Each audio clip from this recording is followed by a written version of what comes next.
तो चलिए शुरू करते हैं। बुद्ध का एक शिष्य बुद्ध के संदिग्ध में 6 वर्षों से था। वो एक दिन महात्मा बुद्ध के पास आया और बुद्ध से कहा, हे बुद्ध, मुझे आपके पास है। 6 साल हो गए, मेरे बाद कितने शिष्य आए, उन्हें आपने इस बीच किसी एक दिशा में ज्ञान देने के लिए भेजा, लेकिन मुझे अभी तक नहीं भेजा। क्या मुझे अभी तक बुद्धत्व प्राप्त नहीं हुआ? बुद्ध मुस्कुराए और बोले, यह तो तुम्हें खुद समझना होगा कि तुम्हें बुद्धत्व प्राप्त हुआ है या नहीं। शिष्य बोला, हे बुद्ध, आपने मुझे इन 6 सालों में जो भी उपदेश दिया, मुझे वो सब याद है। उसने गांव वालों को समझाया, तब उन्होंने मुझे उस बच्चे को जड़ी बूटी लगाने दी। उसके बाद वह बच्चा ठीक हो गया। फिर गांव वालों ने मुझसे अपने किए गए अभद्र व्यवहार के लिए क्षमा मांगी और मुझे धन्यवाद कहा। फिर मैं वहां से वापस आ गया। हे बुद्ध, आपसे एक विनती है। उस गांव के लोग बहुत भोले भाले और सीधे हैं। क्या मैं रोज उसी गांव में जाकर भिक्षा मांग सकता हूं? ये सभी बात वो पहला शिष्य भी सुन रहा था। उसने यह सुनते ही बुद्ध के चरणों में गिरकर कहा कि हे बुद्ध, मैं समझ गया हूं कि अभी मैं उस लायक नहीं हुआ कि दूसरों को ज्ञान दे सकूं। बुद्ध ने कहा, हमें बाहर वैसे ही लोग दिखाई देते हैं जैसे हम भीतर से होते हैं। जब तक हम स्वयं को नहीं बदलते, तब तक हम किसी को भी नहीं बदल सकते। खुद में परिवर्तन करना बेहद जरूरी है।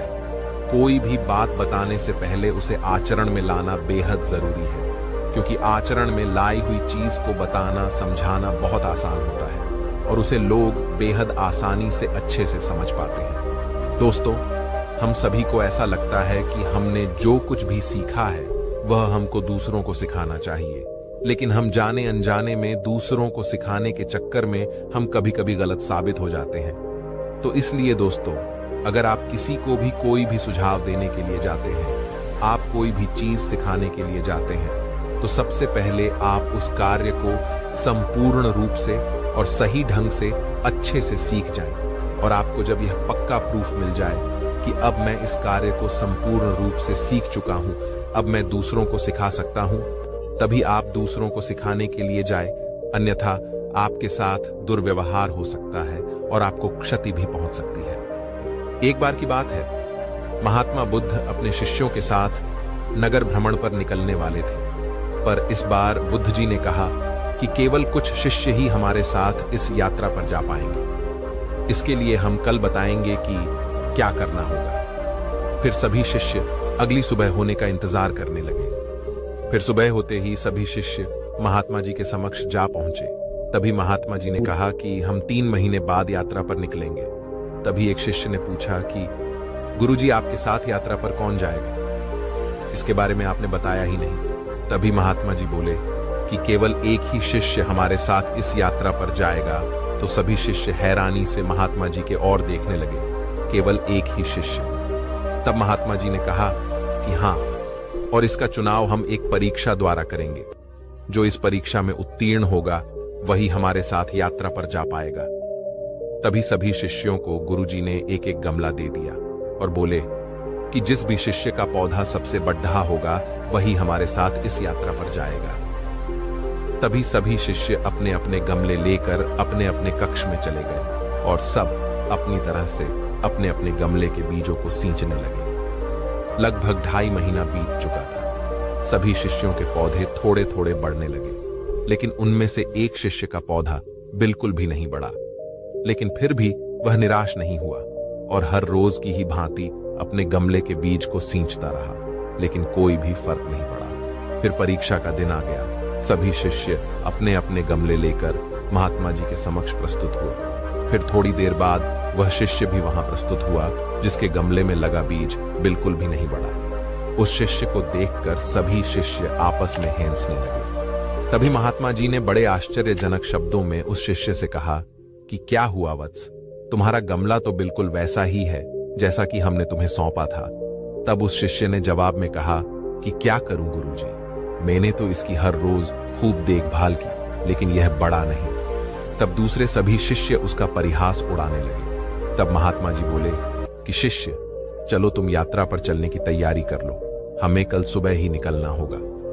तभी सभी शिष्य बड़े अचंभे से महात्मा जी की ओर देखने लगे। तब महात्मा जी ने कहा कि हाँ, हमने जो पौधे तुम सबको दिए थे वह सभी बंजर थे, तो उसमें पौधा कहां से उगता? लेकिन तुम सब में से किसी ने भी सच्चाई और ईमानदारी से यह नहीं बताया कि इसमें पौधा नहीं उग पा रहा है, बल्कि यात्रा में जाने के लालच में सबने झूठ बोला। तब केवल इसी शिष्य ने ईमानदारी और सच्चाई का साथ दिया और यह कहने का साहस किया कि इस गमले से पौधा नहीं उग पा रहा है। कभी भी हमें ईमानदारी और सच्चाई के पथ से नहीं डगमगाना चाहिए। ईमानदारी और सच्चाई की राह थोड़ी मुश्किल जरूर हो सकती है, लेकिन इस पथ पर चलने से बहुत बड़ी बड़ी राह आसान हो जाती है। इसलिए सच्चाई और ईमानदारी पर चलने की वजह से आज इस शिष्य को यात्रा पर चलने का मौका मिल रहा है।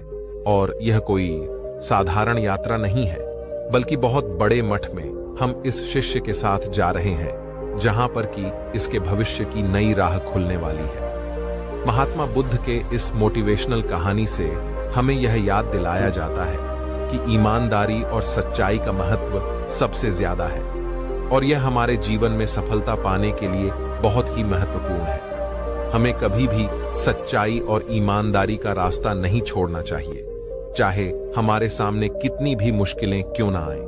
सच्चाई और ईमानदारी हमारे जीवन को संजीवनी बना सकती है, और यही सफलता का राज है। एक बार बुद्ध एक मरुस्थल प्रदेश में गए। उनसे मिलने की उत्कंठा में वहां का राजा उनके पास पहुंचा। राजा को बहुत दिनों से एक सवाल परेशान कर रहा था, जिसे उसने बुद्ध से पूछा। राजा का सवाल था कि क्या इस संसार में कोई ऐसा व्यक्ति भी है जो महान हो, लेकिन उसे कोई जानता ना हो? सवाल सुनकर बुद्ध मुस्कुराए और बोले, वास्तव में दुनिया में ऐसे कई असाधारण लोग हैं जो महान मनुष्यों से भी महान हैं, हालांकि उनकी महानता के गीत नहीं गाए जाते। यह सुनकर राजा ने आश्चर्य से बोला, ऐसा कैसे हो सकता है कि कोई महान हो लेकिन लोग उसकी महानता से वाकिफ न हो? गौतम बुद्ध ने राजा के सवाल का जवाब नहीं दिया, पर उसे अपने साथ लेकर एक गांव की ओर चल पड़े। काफी दूर चलने के बाद उन्हें एक साधारण सी लड़की नजर आई। वह एक पेड़ के नीचे घड़े में पानी भरकर बैठी थी। गर्मी में लगातार चलने से राजा और बुद्ध थक चुके थे। उन्होंने लड़की से पानी मांगकर पिया।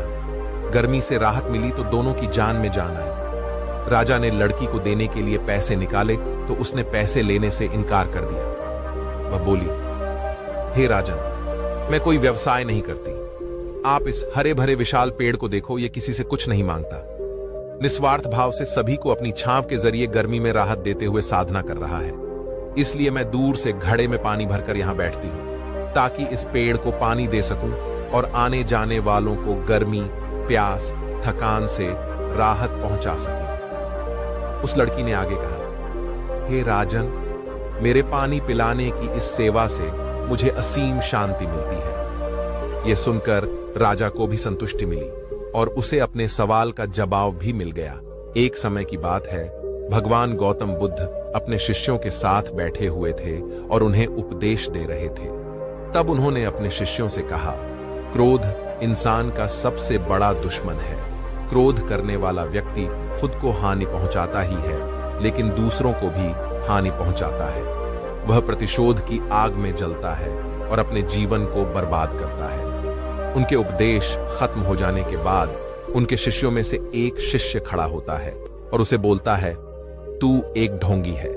तेरी बातें मनुष्य के रहन सहन से विपरीत है। तू जो भी कहता है उसे अपने जीवन में अनुसरण नहीं करता और दूसरों को यह सब करने कहता है।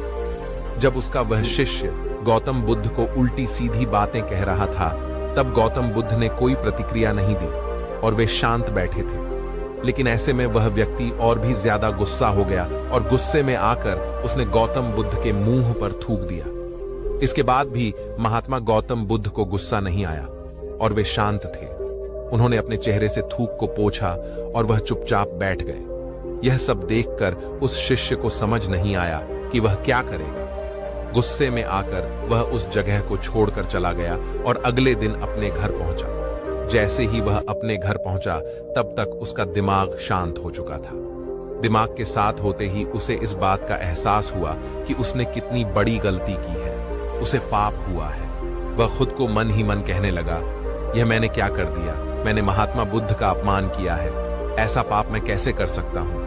मैंने बहुत बड़ी गलती कर दी। मुझे जाकर उनसे माफी मांगनी होगी। यह कहकर वह तुरंत ही गौतम बुद्ध के पास चला गया, लेकिन गौतम बुद्ध उस स्थान पर नहीं थे। ऐसे में वह शिष्य जगह जगह भटक कर उन्हें खोजने लगा। जैसे ही उसे महात्मा बुद्ध मिले तो वह उनके पैरों पर गिर गया और उनसे कहने लगा, मुझे माफ कर दीजिए, मुझसे गलती हुई है, मैंने आपका अपमान किया है, मैंने यह बहुत बड़ा पाप किया है। यह सब देखकर गौतम बुद्ध ने उससे कहा, शांत हो जाओ, क्या बात है, मुझे बताओ, तुम कौन हो?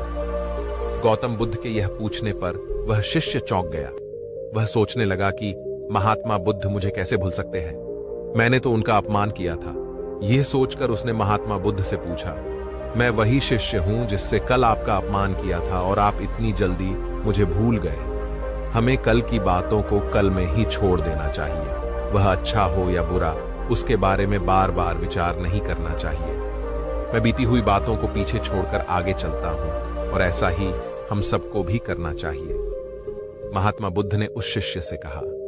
महात्मा बुद्ध की यह बातें सुनकर वह शिष्य और भी ज्यादा प्रभावित हुआ और उनसे बोला, मैं आज से आपकी हर बातों को माना करूंगा। इस कहानी से हमें यह सीख मिलती है कि क्रोध करना इंसान के लिए सबसे खतरनाक है। यह मनुष्य का सबसे बड़ा दुश्मन है जो उसे बर्बाद कर सकता है। इसलिए मनुष्य को कभी भी क्रोध नहीं करना चाहिए। इस कहानी से हमें यह भी सीख मिलती है कि बीती हुई बातों को हमें भूलकर आगे बढ़ना चाहिए। अगर कोई मनुष्य अपनी बीती हुई बातों पर ज्यादा ध्यान देता है तो उसका ध्यान पूरी तरह से भूतकाल में लगा होता है और वह इंसान कभी भी आगे बढ़ने की और विचार नहीं कर पाता। इसीलिए हमेशा पुरानी बातों को छोड़कर आगे बढ़ने की सोचें। गौतम बुद्ध को हम बहुत अच्छे से जानते हैं, जिन्होंने बौद्ध धर्म की स्थापना की और उन्होंने लोगों के जीवन में ढेरों बदलाव लेकर आए थे। ये कहानी भी उनके बचपन की है, जब वे छोटे थे और उन्हें गौतम बुद्ध के नाम से नहीं बल्कि सिद्धार्थ के नाम से जाना जाता था। उनके एक चचेरे भाई भी थे जिनका नाम देवदत्त था। चलिए जानते हैं इस कहानी के बारे में। राजा सिद्धार्थ के महल के पास एक उद्यान था, जहां पर राजा और सिद्धार्थ बैठकर प्रकृति का आनंद लिया करते थे। एक दिन जब वे अपने बगीचे में बैठे हुए थे कि तभी एक घायल हंस उनके पैर के पास आकर गिरा। उसके शरीर में एक तीर लगा हुआ था। उसे देखने से प्रतीत हो रहा था कि किसी शिकारी उसका शिकार किया है। हंस को तकलीफ में देखकर और उसे यूं ही फड़फड़ाता देखकर राजा सिद्धार्थ का दिल पिघल गया और उन्होंने उस हंस की सहायता करनी चाहिए। उन्होंने सबसे पहले उस हंस के शरीर से वह तीर निकाला और घायल जगह पर मलहम लगाकर उसकी पट्टी की। यह सब कर लेने के बाद देवदत्त कुछ खोजता हुआ सिद्धार्थ के पास आया। देवदत्त जैसे ही सिद्धार्थ के पास पहुंचा, उसने कहा, अच्छा तो यह तुम्हारे पास है, लाओ इसे मुझे दे दो, इसका शिकार मैंने किया है। इसका शिकार करने में मुझे बहुत मेहनत करनी पड़ी थी, इस पर मेरा अधिकार है। देवदत्त की यह बात सुनकर सिद्धार्थ ने उससे कहा, नहीं, यह हंस घायल था और मेरे पास आया, मैंने इसकी मदद की और उसकी जान बचाई, इसीलिए इस पर अधिकार मेरा है। दोनों भाइयों के बीच उस हंस के अधिकार को लेकर बहस होने लगी। अब वे जानना चाहते थे कि उस हंस पर किसका अधिकार ज्यादा है। ऐसे में उन दोनों ने निर्णय लिया कि वे दोनों राजा के पास जाएंगे। सिद्धार्थ के पिताजी कपिलवस्तु के राजा थे। वे दोनों राजा के पास गए। राजा के पास पहुंचते ही देवदत्त ने सबसे पहले कहा, महाराज, इस हंस पर सबसे ज्यादा अधिकार मेरा है, क्योंकि मैंने इसका शिकार किया है। इस वजह से आप सिद्धार्थ से कहिए कि वह यह हंस मुझे दे दे। जैसे ही देवदत्त की बात पूरी हुई, तब राजा ने दोनों को शांत किया और फिर उनसे पूछा कि पूरी बात क्या है। ऐसे में सिद्धार्थ ने राजा को पूरी बात बताई और उनसे बोला, पिताजी, बात यह है कि इस हंस का शिकार देवदत्त ने किया था, लेकिन यह हंस घायल होकर मेरे कदमों के पास आ गिरा। इसे घायल देखकर मैंने इसका इलाज किया और इसे ठीक किया। अब आप ही बताइए कि इस हंस पर सबसे ज्यादा अधिकार मेरा है।